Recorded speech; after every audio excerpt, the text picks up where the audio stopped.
नमस्कार माऊली. आपण समाज प्रबोधनकार श्री माननीय सत्यपाल महाराजांची सत्यवाणी असंख्य वेळा ऐकलेली आहे. त्या वाणीवरती सत्य हेच प्रसारित होण्याचं खरं स्तोत्र म्हणजे 7 खंजिऱ्याच्या आवाजातून जे निर्मित होतं तेच सत्य आपल्याला ऐकायचंय. कारण निसर्ग आहे, त्या निसर्गाला सातत्यपूर्ण प्रसार आणि प्रचार करणारे जे सत्यपाल महाराज सोबत आहेत. आज आपण त्यांना नमस्कार करूयात. नमस्कार. आज मला सांगा, जे वास्तव आहे, पर्यावरण आहे, याबाबत तुमचं मत काय? मी पर्यावरणाच्या बाबतीत आपण इंद्रायणी सेवा फाउंडेशन आमचे विठ्ठल दादा फोटो स्टुडिओ आले. माझा नेहमी मित्र आहेत, माझे संबंध आहे. आणि खंजिरीच्या माध्यमातून आमचा वारकरी तुकडोजी महाराज त्यांचंही काम आहे पर्यावरण किंवा वाचवावं, प्रदूषित होऊ नये, पाणी जपावं, वृक्ष लावावे, म्हणजे ज्या ज्या गोष्टी जनहिताला आहे.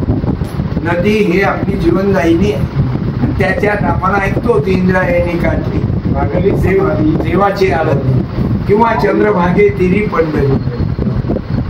आज गंगेला वाचवणं, इंद्रायणी नदीला किंवा भारतातल्या प्रत्येक नदीला वाचवणं, प्रदूषित न होऊ देणं, ते नदी जेणेकरून लहान लहान न करता त्या रोडवर नदीच्या किनाऱ्यावर जागा, प्लॉट काही न घेणं किंवा नदीला लहान करणं म्हणजे आपल्या जीवनाचं हानिकारक आहे.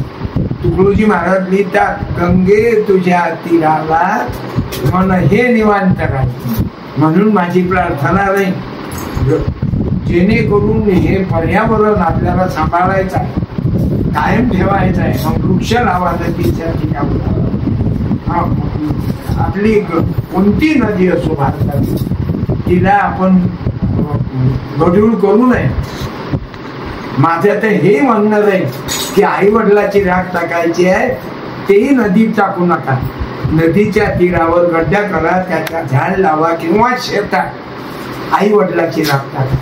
कारण इंद्रायणी सेवा फाउंडेशनचं काम मी पाहतो. मग इंद्रायणी स्वच्छ करणं असो की गावागावाच्या नद्या, नदी जोड प्रकल्प असो, आज नितांत गरज आहे.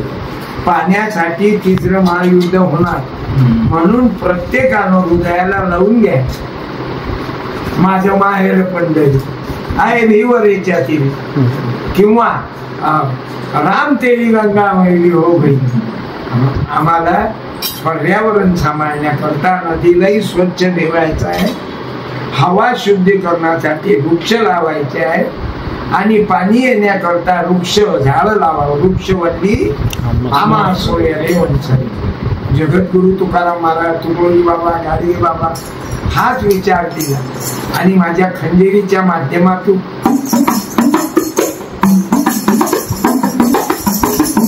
हा विचार देत आहोत. मी इंद्रायणी सेवा फाउंडेशन, माझे विठ्ठल दादा शिंदे, मी धन्यवाद देतो. आज या ठिकाणी बाबांनी जे सत्यवादी आहे ती सत्य समाजाला कळवण्यासाठी प्रयास आहे.